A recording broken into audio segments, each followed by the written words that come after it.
Section 4. In this section, you will hear a lecture about study and answer questions 31 to 40. First look at questions 31 to 40.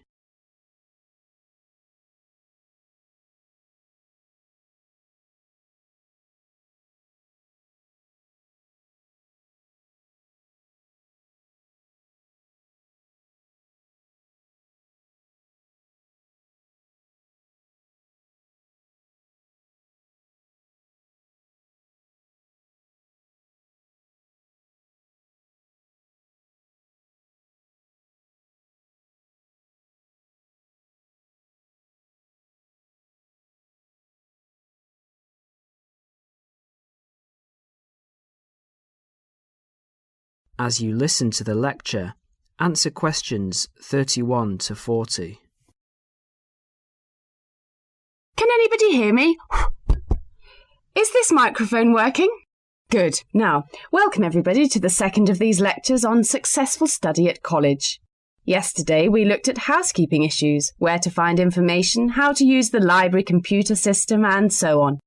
Today we're going to cover an issue that will be vitally important to you all throughout your time here at college, and that is time management. Hundreds of books have been written about time management, and those of you who are interested in doing some extra reading on the subject are very welcome to see me after the lecture, as I have a book list here and some other useful materials. Now, time management. In the past, this used to mean making a list to plan for every hour of the week and then try to stick to this plan. These days, however, the whole idea of managing time has changed.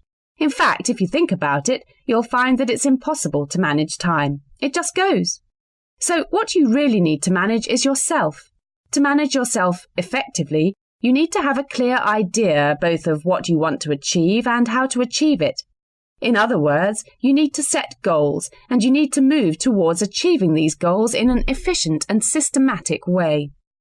Most coursework at the college is set by mid-semester, and at the end of the semester usually involves 2 written assignments of between 1,500 and 3,000 words in length. If you look around you at college, you will see that during the first weeks of the term, everyone looks cheerful and focused, followed by a change around week 6, assignment time, when people start to look a bit stressed.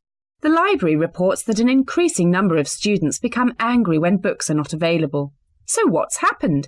Has everybody become suddenly irritable and angry for no reason? Not quite. The reason is that people have not managed their resources well. They have not set priorities for reaching their goals and, as a result, some of them realise they are going to do badly with their assignments. This will not be because they lack intelligence or love of the subject. They will fail because they did not have a clear idea of what they have to do and how long it should take them. Let's step back a minute. What do we mean by establishing goals? Well, basically, it means deciding what you want to achieve. In other words, deciding on the results that you want to achieve. The students that I've mentioned found themselves very stressed, mainly because they have an assignment to do. But they did not fully think through the effect that this would have on their day-to-day life. There's an awful lot of spare time in a day. For example, if you manage to spend some of that time, even just 1 hour, on an activity that helps you with your study, that 1 hour could have a major impact in your course, particularly if you make it a regular habit. I'd like to ask you now to have a look at the planners in your information kits. You will see that there are 3, 1 term planner, 1 weekly planner, and 1 daily planner. The term planner is to help you get an overview of everything that you will need to do for the term.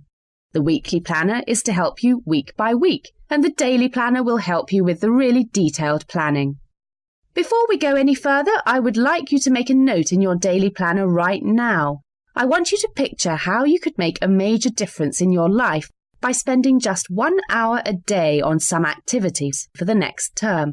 Background reading, for example, or preparing a bibliography. Now imagine the benefit at the end of the term. The term diary and the weekly diary are the most important ones. However, a week is really the shortest time you have to establish an overview of your time for planning purposes. Now you need to set priorities for the term. Work out how you could achieve those priorities and the results that you desire. If you can get into the habit of planning like this, you'll soon find that you've actually had more time than before to spend on relaxation and other activities that you enjoy. Now let's share some of the ideas that you've come up with. I'll divide you up into groups to share your ideas. OK. That is the end of section 4. You will now have half a minute to check your answers.